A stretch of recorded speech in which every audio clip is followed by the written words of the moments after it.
હાલ ખબરોમાં આગળ વધી ભાવનગરની વાત કરવામાં આવે તો સમગ્ર રાજ્યની સાથે ભાવનગર જિલ્લામાં પણ આવતીકાલે સ્થાનિક સ્વરાજની ચૂંટણીઓ માટે મતદાન યોજાનાર છે। મતદાન પૂર્વે તંત્ર દ્વારા તમામ તૈયારીઓ પૂર્ણ કરી દેવામાં આવી છે। તો આજે ભાવનગર શહેરમાં અલગ અલગ કેન્દ્રો પર ઈવીએમ મશીનો અને ચૂંટણી સાહિત્યની ફાળવણી પ્રક્રિયા હાથ ધરવામાં આવી હતી।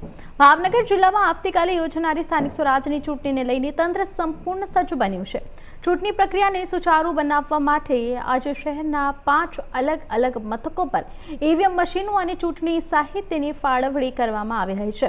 આ ચૂંટણીમાં ભાવનગર મહાનગરપાલિકાના 13 વોર્ડની 52 બેઠકો માટે 445 મતદાન મથકો પર 4 લાખથી વધારે મતદારો મતદાધિકારનો ઉપયોગ કરશે। આપણે ખબર છે કે 26 એપ્રિલના દિવસે ચૂંટણી છે। સવારે 7 થી લઈને સાંજે 6 વાગ્યા સુધી મતદાનનું ટાઈમિંગ છે।